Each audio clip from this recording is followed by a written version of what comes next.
JEE మెయిన్స్‌లో rank ఎలా రాబోతుంది? ఆ తర్వాత ఉండే స్కోప్ ఏంటి? అండ్ అలానే 100-200 వస్తే ఎలా ఉండబోతుంది? అండ్ ఈ 100, 125 బిలో వాళ్ళకి ఎన్ఐటీస్ కష్టమైనా కూడా సో, ఒకవేళ జేఈఈ మెయిన్స్‌లో కనుక రాకపోతే ఇంకా ఏం ఆపర్చునిటీ ఎక్స్‌పెక్ట్ చేయొచ్చు? అందరూ పిల్లలు కూడా హ్యాపీ మోడ్‌లో ఇప్పుడు జేఈఈ మెయిన్‌కి ప్రిపేర్ అవ్వాలి. హ్మ్.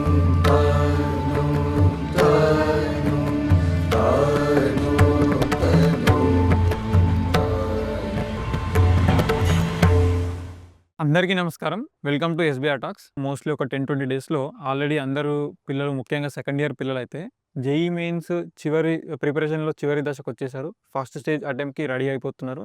ఎంతోమంది పిల్లలు సిక్స్త్, సెవెంత్ క్లాస్ నుంచి చదివి కష్టపడినప్పటికీ, inter first year, second year కష్టపడినప్పటికీ, కొంతమంది లాంగ్ టర్మ్ తీసుకున్నప్పటికీ కూడా, ఇంత కష్టపడి చదివినప్పటికీ కూడా 14-15 లక్షల మంది ఎవ్రీ ఇయర్ రాస్తున్నారు.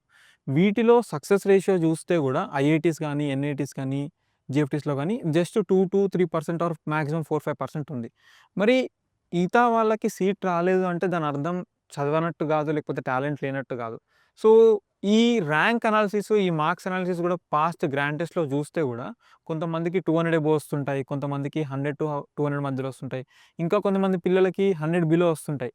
అంటే ఇక్కడ 200 అబోవ్ వస్తే ఏం ఎక్స్‌పెక్ట్ చేయొచ్చు? జేఈఈ మెయిన్స్‌లో ర్యాంక్ ఎలా రాబోతుంది? ఆ తర్వాత ఉండే స్కోప్ ఏంటి? అండ్ అలానే 100-200 వస్తే ఎలా ఉండబోతుంది? వాళ్ళకి ఎలాంటి కాలేజ్‌లో అవకాశం ఉంది? అండ్ అలానే 100 బిలో వస్తే కూడా ఇన్‌ఫాక్ట్ కొంచెం జేఈఈ మెయిన్స్‌లో కొద్దిగా కష్టపడి క్వాలిఫై అయినా కూడా స్టేట్ లెవెల్‌లో నుంచి మొదలుపెట్టి సౌత్ నుంచి నార్త్ వరకు ఎన్నో కాలేజెస్‌లో మనకి ఆపర్చునిటీస్ ఉన్నాయి. వీటన్నిటిపైన డిస్కస్ చేయడానికి మనతో పాటు కేసీ గారున్నారు. కృష్ణ చైతన్య గారు, కేసీ గారుగా ప్రసిద్ధి. సో, కృష్ణ చైతన్య సార్ గురించి మీకు ఆల్రెడీ చాలా వరకు మనకు ముందే తెలుసు. మన ప్రీవియస్ వీడియోలో కూడా చూసాము. సో, వారి యొక్క ఇంట్రొడక్షన్ చూసినట్టయితే ఎన్ఐటీ కురుక్షేత్రలో బీటెక్ కంప్లీట్ చేసుకొని, ఢిల్లీ ఫిట్జీ ఫ్యాకల్టీగా వర్క్ చేసి, చాలా సంవత్సరాలు పినాకిల్‌ని ప్రోగ్రామ్ తోటి ఎంతోమంది స్టూడెంట్స్‌ని సక్సెస్‌ఫుల్ స్టోరీగా మార్చి, ఇన్‌ఫాక్ట్ హైదరాబాద్‌లో ఉన్న టాప్ ఫ్యాకల్టీస్‌లో వన్ ఆఫ్ ది ఫ్యాకల్టీ అని చెప్పుకోవచ్చు. సో, అలానే 13 ఇయర్స్‌గా నానో ఎడ్యుకేషన్‌ని డైరెక్టర్‌గా అండ్ ఫౌండర్‌గా ఉన్నారు. సో, వారితోని అడిగి ఈ డీటెయిల్స్ అన్నీ కూడా తెలుసుకుందాము. Welcome sir. నమస్కారం. నమస్తే. సో, ముఖ్యంగా ఈ సమయంలో జేఈఈ మెయిన్స్ కి ప్రిపేర్ అయ్యే స్టూడెంట్స్ అందరికీ కూడా వాళ్ళ గ్రాండ్ టెస్ట్‌ని బట్టి ఎంత స్కోర్ వచ్చే అవకాశం ఉందని చెప్పేసి ఆల్మోస్ట్ అందరికీ కూడా క్లారిటీ వచ్చేసి ఉంటది, పిల్లలకి ముఖ్యంగా. సో, 200 అబోవ్ వచ్చేవాళ్ళు కొంతమంది ఉంటారు. 100-200 వచ్చే వాళ్ళు కొంతమంది ఉంటారు. అండ్ 100 బిలో వచ్చే పిల్లలు కొంతమంది ఉంటారు. సో, ఈ 3 కేటగిరీలు చూస్తే వీళ్ళు ఏం ఎక్స్‌పెక్ట్ చేయొచ్చు? జేఈఈ మెయిన్స్‌లో ఎలాంటి ర్యాంక్ ఎక్స్‌పెక్ట్ చేయొచ్చు? వీళ్ళకున్న ఆపర్చునిటీస్ ఏముంటాయి? ఆ తర్వాత అడ్వాన్స్ లాంటివి ఎలా ఎక్స్‌పెక్ట్ చేయొచ్చు? సో, ఒకవేళ జేఈఈ మెయిన్స్‌లో కనుక రాకపోతే ఇంకా ఏం ఆపర్చునిటీ ఎక్స్‌పెక్ట్ చేయొచ్చు? సో, క్లుప్తంగా చెప్పాలంటే 200 ప్లస్ ఉన్న వాళ్ళందరూ కూడా they are most certain to get very good ranks in JEE main. So, వీళ్ళకి కంప్యూటర్ సైన్స్ సీట్స్ కూడా మోస్ట్‌లీ ఎన్ఐటీలలో పక్కా ఉంటాయి. కనుక వీళ్ళ ఎనర్జీ అంతా కూడా ఇప్పుడు జేఈఈ మెయిన్ ఫస్ట్ అటెంప్ట్ వరకు జేఈఈ మెయిన్ మీద పెట్టి, దాని తర్వాత they have to immediately switch gear to advanced. Advance. Okay. So, వీళ్ళందరి ఫోకస్ కూడా నెక్స్ట్ అటెంప్ట్ కల్లా అడ్వాన్స్డ్ కల్లా వచ్చేసేయాలి. సెకండ్ ఈ 100-200 ఈస్ అ హ్యూజ్ స్పాన్. దీన్ని నేను మళ్ళీ బ్రేక్ చేస్తాను. 150-200. So, they are also certain to get seats in NITs. But which branch అనేది, వేర్ అనేది క్వెషన్ మార్క్ ఉంటది. అందుకే వీళ్ళ ఎనర్జీస్ అన్నీ కూడా they have to it should be towards maximising their scores in JEE. And second attempt వరకు second attempt కూడా మళ్ళీ దాన్ని రీఎన్ఫోర్స్ చేసుకోవాలి. అంటే అట్లీస్ట్ 150-175, 175 అబోవ్ వాళ్ళు కూడా సర్టెనే. 150-175 ఎన్హాన్స్ చేసుకోవాలి. 150 బిలోకొస్తే 150 below 125-150 fair chance of getting into NITs. But border line branches వస్తాయి. సో, వీళ్ళు కూడా జేఈఈ మెయిన్‌నే దృష్టిలో పెట్టుకొని ఎన్ఫోర్స్ చేసుకొని whatever better you can do it. So, వీళ్ళందరికీ whatever better you can do it అని ఎందుకు అంటున్నానంటే, ఇప్పుడు at least we are in the final level of the preparation. So, దీంట్లో మోస్ట్ ఇంపార్టెంట్ ఎలిమెంట్ ఏంటంటే సైకలాజికల్ స్ట్రెంగ్త్. అవును. సో, పాజిటివ్ మైండ్ సెట్ తోటి, psychological strength తోటి ఎవరైతే హ్యాపీగా పెర్ఫార్మ్ చేస్తారో, స్ట్రెస్ ఉంటుంది. ఖచ్చితంగా ఉంటుంది. బ్యాలెన్స్ చేసుకోవడం ఇంపార్టెంట్. స్ట్రెస్‌ని పాజిటివ్‌గా తీసుకోవాలి. అంటే okay. There is a pressure of completing things. There is a pressure of doing lot of things. So, it's okay. Fine. ఆ ప్రెషర్‌లో ఉంటూ ప్రతి చాప్టర్ కంప్లీట్ అయినప్పుడు సెలబ్రేట్ చేసుకుంటూ, ఇంకో చాప్టర్ ఒక ఎగ్జామ్‌లో మార్కులు వచ్చినప్పుడు యెస్, పార్ట్ ఆఫ్ ఇట్ ఇది చేశాను, సెలబ్రేట్ చేసుకుంటున్నాను. ఇన్ని తప్పులు చేశాను, చెంప మీద కొట్టుకుంటున్నాను. So, they have to go hand in hand. Okay. Okay. So, it should be a mixed bag of emotions. So, positive traits ఉండాలి, నెగెటివ్ స్ట్రైట్స్ ఉండాలి. అంతా కూడా ఒక గేమ్ లాగా చూడాలి దాన్ని. ఓకే. ఇప్పుడు మ్యాచ్ చూస్తున్నప్పుడు వికెట్ పడిపోయింది అనంగానే కుమిలిపోయినట్టు ఉండవు. లాస్ట్ మళ్ళీ ఓహో! లాస్ట్ ఓవర్‌లో ఉన్న థ్రిల్ అట్లా. సో, అది మెయింటైన్ చేసుకుంటూ at every moment they have to reinforce themselves పాజిటివ్‌గా చెప్పుకుంటూ ఇట్స్ మైండ్ గేమ్. ఇప్పుడున్నంతా కూడా మైండ్ గేమే. Subject maths, physics, chemistry role అయిపోయింది.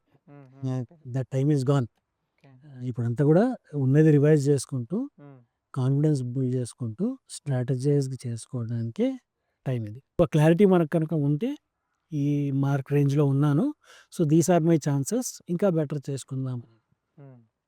అండ్ ఈ 100, 125 బిలో వాళ్ళకి ఎన్ఐటీస్ కష్టమైనా కూడా జేఈఈ మెయిన్ స్కోర్ ఆధారంగా సీట్లు ఇచ్చే ఇన్స్టిట్యూషన్స్ చాలా ఉన్నాయి. డీమ్డ్ యూనివర్సిటీస్ కానివ్వండి, మన ప్రైవేట్ బి కేటగిరీ లోకల్‌లో కూడా ఉన్నాయి. అండ్ చాలా ఇన్స్టిట్యూషన్స్ ఉన్నాయి. సో, వాళ్ళు కూడా దీంతో నాకు ఎన్ఐటీ రాదేమో అని వదిలేయకుండా జేఈఈ మెయిన్‌ని వాళ్ళు కూడా సీరియస్‌గా తీసుకొని చేయాలండి. దానివల్ల అడ్వాంటేజెస్ చాలా ఉన్నాయి. చాలా ఉన్నాయి. So, any mark above 70 mark is a seat giving mark. Okay. అది.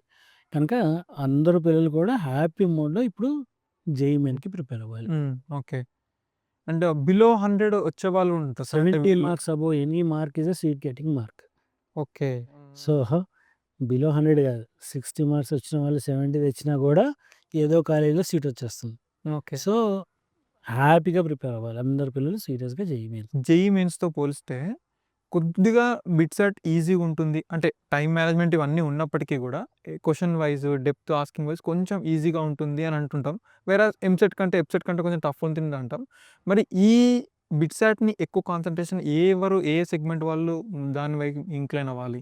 సో, బిట్‌సెట్ అనేది ఎగ్జామినేషన్ ఈజీయా, టఫా అనేది అసలు మ్యాటర్ కాదు. What is the competition, that's all matters. Okay. So, బిట్‌సెట్‌లో ఎంత పేపర్ ఈజీగా ఉన్నా కూడా you are expected to get high percentage of marks. ఇప్పుడు 50% మార్క్‌కి మనకి జేఈలో సీట్ వస్తుంది. 50% మార్క్‌కి బిట్‌సెట్‌లో క్వాలిఫై కూడా కావు. అవును. So, your marks percentage has to go up. న్యాచురల్‌గా పేపర్ ఈజీగా ఉంటే పైకెళ్తుంది. బిట్స్‌లో సీట్ ఎవరికి వస్తుంది అని చూస్తే ఎవరైతే జేఈఈ మెయిన్‌లో సీట్ తెచ్చుకుంటున్నారో మోర్ ఆర్ లెస్ అదే సెగ్మెంట్ బిట్‌సెట్‌లో కూడా తెచ్చుకుంటున్నారు. ఓకే. సో, నాకు జేఈఈ మెయిన్‌లో అసలు ఏం రాలేదు కానీ బిట్‌సెట్‌లో వచ్చిందన్న పిల్లలు చాలా రేర్. జేఈఈ మెయిన్‌లో బార్డర్‌లో మిస్ అయింది. నాకు 94%, 95% వచ్చింది. But my English is good. My logical ability is good. మంచి స్కూలింగ్ నుండి వచ్చాను అన్నప్పుడు you can compensate that 4-5% of JEE main with English and logical ability here and get a decent rank. Okay. So, English కొద్దిగా strong ఉన్న పిల్లలకి ఒక 10 marks advantage ఉంటుంది. Maths నేను ఎక్కువ డెప్త్‌లోకి వెళ్ళలేను. ఈజీ క్వెషన్స్ అయితే బాగా చేస్తాను. టఫ్ క్వెషన్స్ అయితే కష్టపడతాను అన్న పిల్లలు కూడా బిట్స్‌లో బాగా రాణిస్తారు. ఎందుకంటే క్వెషన్స్ కొద్దిగా ఈజీగా ఉంటాయి కదా! So, they will score there. So, ఎవరైతే పిల్లలు సిస్టమాటిక్‌గా ప్రిపేర్ అయ్యి ఇంగ్లీష్ ఇవన్నీ కొద్దిగా నీట్‌గా పెట్టుకున్నారో అండ్ టెక్స్ట్ బుక్ లెవెల్ వరకు పర్ఫెక్షన్ ఉందో వాళ్ళు జేఈఈ బిట్‌సెట్‌లో చాలా బాగా చేయగలుగుతారు. ఓకే. అండ్ ఇంకొకటి సార్, ఇప్పుడు మనము చాలా వరకు డిస్కషన్‌లో కూడా ఇంతకుముందు వీడియోస్‌లో కూడా మాట్లాడుకున్నట్టు జేఈఈ మెయిన్స్, బిట్‌సెట్ ఇలాంటివి కాకుండా ఎన్నో డీమ్డ్ యూనివర్సిటీ ఎగ్జామ్స్ ఉన్నాయి. అవును. అంటే బిట్ వరకు చూసుకుంటే దాదాపు 7,000-8,000 మెంబర్స్‌ని ఇంటేక్ తీసుకుంటుంది. చాలా హ్యూజ్ ఇంటేక్. అలానే విట్, మణిపాల్ యూనివర్సిటీ ఇలా ఎస్ఆర్ఎం గాని ఇలా డిఫరెంట్ మంచి యూనివర్సిటీ, మంచి ఎగ్జామ్స్ కూడా ఉన్నాయి. సో, ఈ సమయంలో ముఖ్యంగా వాళ్ళకి జేఈఈ మెయిన్స్ పైన క్లారిటీ వచ్చింది కాబట్టి ఈ ఎగ్జామ్స్‌ని కూడా దృష్టిలో పెట్టుకొని ఏ సెగ్మెంట్ వాళ్ళు ఎక్కువ ఇంక్లైన్ అవ్వాలి? అంటే 200 వచ్చిన వాళ్ళకి మీరన్నట్టు ఆబ్వియస్‌గా మంచి సీట్ వచ్చే అవకాశం చాలా వరకు ఉంది. ఏ సెగ్మెంట్ వాళ్ళు ఇప్పుడు విట్ ఉంది. ఎవరు ఎక్కడి నుంచి స్టార్ట్ చేయాలి ప్రిపరేషన్? వాళ్ళు దాన్ని దృష్టిలో పెట్టుకొని ఎలా ప్రిపేర్ అవ్వాలంటారు? ఎవరైనా కూడా basics maths, physics, chemistry, syllabus same. NCERT text బుక్‌కి ప్రిపేర్ కావాలి. సో, ఈ పర్టిక్యులర్ ఎగ్జామ్ కోసం నేను స్పెషల్‌గా ప్రిపేర్ అవుతాను. ఆ పర్టిక్యులర్ ఎగ్జామ్ కోసం స్పెషల్‌గా ప్రిపేర్ అవుతారో అవసరం లేదు. ఓకే. ఒక 2, 3 మాక్ టెస్ట్ పేపర్స్ అడిషనల్‌గా మనం ఏదైతే ఎగ్జామ్స్ ఫోకస్ చేస్తున్నామో, for example with, I have more hopes. So, దాని మీద ఒక 2, 3 మాక్ టెస్ట్‌లు ఆన్‌లైన్‌లో అవైలబుల్ ఉంటాయి. లేదంటే పుస్తకాలు ఉన్నాయి. లేదంటే పాత పేపర్స్ వాళ్ళ సైట్‌లో డౌన్‌లోడ్ చేసుకోవచ్చు. ఓకే. ఒక 3 పేపర్లు ప్రాక్టీస్ చేసుకుంటే సరిపోతుంది. బట్ దానికోసం స్పెషలైజ్డ్ ప్రిపరేషన్ అంటే ఏం అక్కర్లేదు. అన్నీ కూడా మన maths, physics, chemistry of so, subject అంతా ఇంటర్మీడియట్ సేమ్. సబ్జెక్ట్ అంతా సేమ్ సేమ్. కానీ ఈ స్టాండర్డ్ ఆఫ్ ఎగ్జామ్ ఎలా ఉంటుంది సార్? అంటే అన్నీ కూడా మన బిట్సాట్ రేంజ్‌లోనే ఉంటాయండి. Easy question papers. Easy question papers. So, scoring has to be little hire side. Okay. And వాటిల్లో కూడా ఇంగ్లీష్ కాంపోనెంట్ ఉంటుంది. Aptitude little Aptitude little. Reasoning ఉంటుంది. సో, పెద్ద టాస్క్ కాదు. ఓకే. సో, ఓవరాల్‌గా అంటే ఏ సెగ్మెంట్‌లో ఉన్న వాళ్ళని సరే హ్యాపీగా లెర్నింగ్ షుడ్ బి హ్యాపీ అని అంటాం కదా! Learning should be happy. Learning should always be happy. So, ఆ విధంగా ఈ టైంలో ముఖ్యంగా హ్యాపీగా సో, మీరన్నట్టు అప్స్ అండ్ డౌన్స్ ఉంటున్నాయి. అన్నిటిని ఎంజాయ్ చేస్తూనే దాన్ని ఎంజాయ్ చేయాలి. దాన్ని ఎంజాయ్ చేయాలి.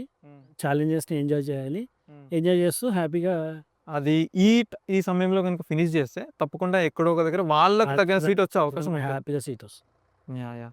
సో, జేఈఈ మెయిన్స్‌లో స్కోర్ 200 వచ్చినప్పటికీ 100-200 వచ్చినా, బిలో 100 వచ్చినా, ఎంత వచ్చినా సరే మీరు ఈ మూమెంట్‌లో ఆనందంగా, ఆహ్లాదంగా అప్స్ అండ్ డౌన్స్‌ని స్వీకరిస్తూ ఈ జర్నీని కూడా ఎంజాయ్ చేసినట్టయితే తప్పకుండా జేఈఈ మెయిన్స్ ఎన్ఐటీలో కాకపోయినా డీమ్ యూనివర్సిటీ లేకపోతే స్టేట్ లెవెల్‌లో సౌత్ నుంచి నార్త్ వరకు ఎన్నో కొత్త యూనివర్సిటీస్ వస్తున్నాయి. చాలా వరకు మంచి కాలేజెస్ ఉన్నాయి. వాటిలో సీట్ వచ్చే అవకాశం ఉంటుంది.